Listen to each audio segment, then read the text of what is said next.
At exactly 6 o'clock on Christmas Day, my phone received 23 calls in less than 10 minutes. I know that because I counted them later. At the time, I was sitting by a window holding a hot cup of coffee, watching fresh snow drift across a quiet Vermont hillside. The only sounds in the cabin were the crackling fireplace and my dog snoring beside me. Then my phone lit up. One call, then another, then 3 more. A stream of texts followed so fast the screen barely stopped vibrating. My ex-wife, my son, my daughter, all trying to reach me at once.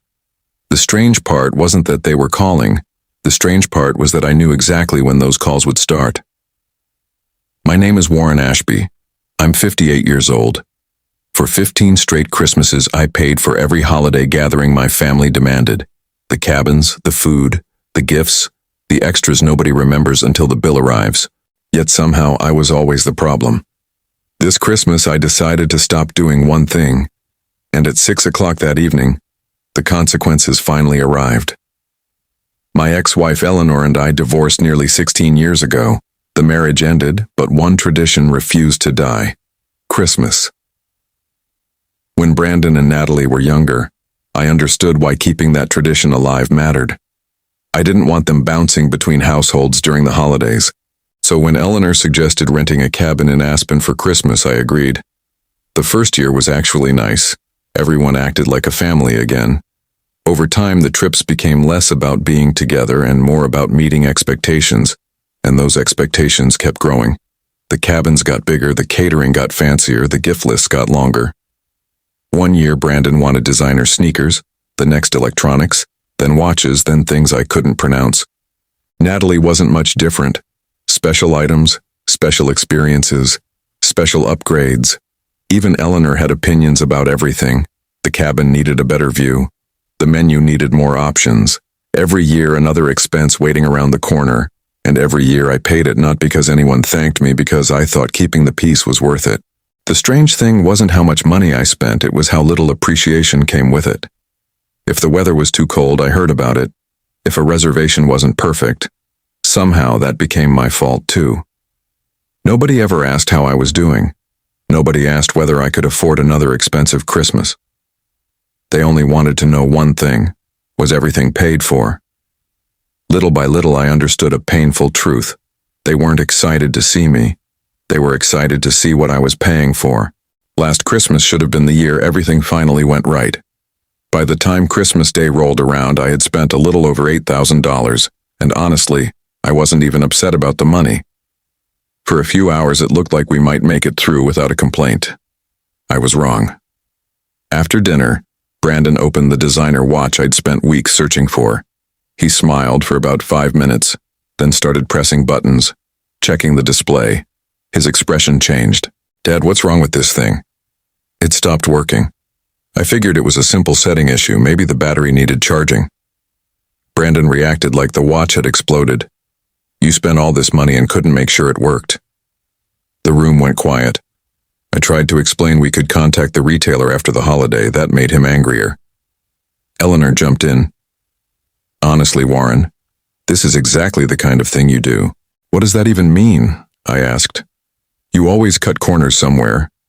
"Cut corners after spending thousands of dollars on a trip I wasn't even asking for," Natalie added. "It's like you always find a way to mess something up." The words hit harder than I expected, not because they were new, because they were familiar. I'd heard versions of them for years. The difference was that this time something inside me finally stopped making excuses for them. I looked around the room at the plates, the glasses, the catered food, the decorations, the gifts under the tree. Every single thing had been paid for by me. Yet somehow, I was sitting there feeling like an unwanted guest. Not a father, just a man expected to cover the bill. Later that night, everyone gathered upstairs, laughter carried through the cabin. I sat alone downstairs. For the first time in years, I stopped asking myself how to make next Christmas better. Instead, I asked a different question. What would happen if I stopped paying for it? The answer came almost immediately. Next year, they would get exactly what they paid for. By October, I had almost forgotten that promise, almost. Then the family group chat came back to life. Eleanor dropped a link to a luxury cabin in Aspen. "Looks perfect for this year, not what do you think, not can we afford this." Just an assumption the tradition would continue. Brandon started sending links, designer clothes, electronics. Every message felt less like a suggestion and more like an order form. Natalie wanted details about the catering. Could we get the same company? Could they upgrade the menu? The conversation rolled forward without a single person discussing who would actually be paying, because in their minds that question had already been answered. Me, as always. This time I did none of the old things. I didn't object, didn't agree, didn't negotiate. I simply stayed quiet. Days passed, weeks passed. Nobody noticed my silence. Or if they did, they assumed I was handling everything. For 15 years I had trained them to expect it. Now I was watching that expectation operate all by itself. As November turned into December, reminder emails started arriving. The rental company wanted payment. The catering company wanted confirmation. I read every email, then closed it. No responses, no payments. Meanwhile, I was quietly making plans of my own. And unlike the Aspen trip, this reservation would actually be paid for. A week before Christmas, I packed my truck, loaded my dog Cooper into the passenger seat, and headed north. Not to Aspen, to a small town in Vermont. The cabin I rented wasn't impressive by anyone else's standards. 1 bedroom, a stone fireplace, a view of snow-covered hills. That was more than enough for me. For the first time in years, I booked a Christmas trip based on what I wanted. The first day felt strange. I kept waiting for a complaint, a demand, a last-minute problem that became my responsibility. Instead, there was only silence. Good silence. The kind that lets you finish a cup of coffee before it gets cold. The kind that reminds you how exhausting constant criticism can be. Christmas morning arrived with fresh snow and clear skies. Easily the most relaxed Christmas I'd had in over a decade. But throughout the day I kept glancing at my phone. Not because I was worried, because I knew something everyone else didn't. Certain bills had never been paid. Certain reservations had never been confirmed. And sooner or later someone was going to discover that. At exactly 6 o'clock my phone lit up. The first call from Eleanor. I watched it ring, then stop. 5 seconds later she called again. Before that call ended, Brandon's name appeared, then Natalie's, then Eleanor again. Within minutes my screen looked like a flashing emergency alert. The first text from Eleanor read, "Call me now." The second, "Where are you?" Brandon sent a message filled with capital letters and frustration. Natalie sounded confused, then worried, then outright panicked. I finally opened one voicemail. The situation became clear.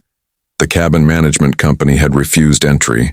The final balance had never been paid. No payment, no keys, no access. At nearly the same time, they learned the catering company had canceled the holiday dinner. Their deposit deadline had passed weeks earlier. No payment, no catering, no carefully prepared holiday experience, just a parking lot, several suitcases, and a reality nobody expected. The messages became more desperate.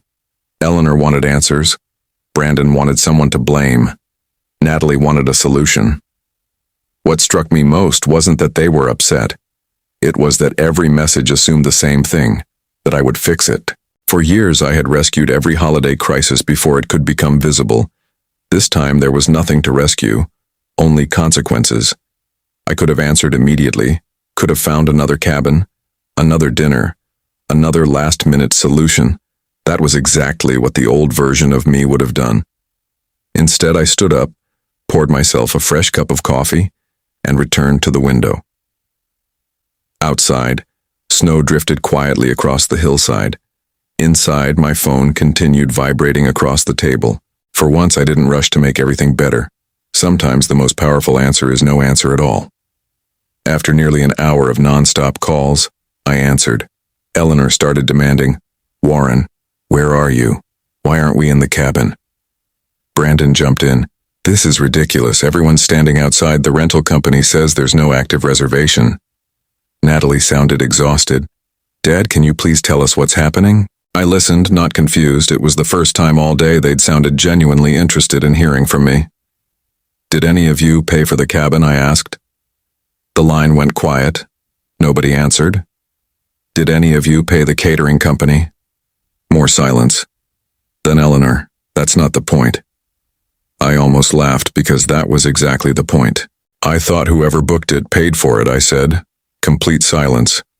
For the first time in years, nobody had a comeback, nobody had a criticism ready. Because we all knew the truth. Not one of them had expected to pay. They expected me to. I was never ruining Christmas, I said. I was financing it. 15 years of frustration packed into a single sentence. I explained how every holiday had become less about family and more about expectations, how I had grown tired of being treated like a problem while paying for everyone else's perfect holiday. The conversation ended exactly how you'd expect. Nobody apologized. Nobody admitted they were wrong. A few harsh words were exchanged, and eventually the call disconnected. But something important had finally changed. For the first time in 15 years, the responsibility wasn't sitting on my shoulders anymore. The days after Christmas were quiet. At first, the messages were angry. According to Brandon, I had embarrassed the family. According to Eleanor, I had created unnecessary drama. Natalie stayed mostly out of the arguments, though she occasionally checked in to see how I was doing. That alone felt different. As weeks passed, the emotions cooled. Reality finally had room to settle in. The Aspen trip hadn't fallen apart because I ruined it. It fell apart because nobody took responsibility for it. That distinction mattered whether they wanted to admit it or not. The following year brought a noticeable change. Nobody sent links to luxury cabins. Nobody assumed I was covering every cost. The expectation had finally been broken. Some relationships became more distant, I won't pretend otherwise, but something unexpected happened too. The interactions that remained started feeling more genuine. When my children called, they weren't calling because they needed something. They were calling because they wanted to talk. Those conversations weren't frequent, but they were real. And honestly, I'd take one sincere phone call over 100 entitled requests. Looking back, the best Christmas of my life wasn't the one with the biggest cabin. It was the quiet Christmas in Vermont. A sleeping dog, a fireplace, complete peace of mind. The one where I didn't spend the day trying to earn approval. Most people think generosity means saying yes forever. I've learned real generosity also requires boundaries because when kindness becomes an expectation, gratitude often disappears. 6 o'clock didn't ruin Christmas.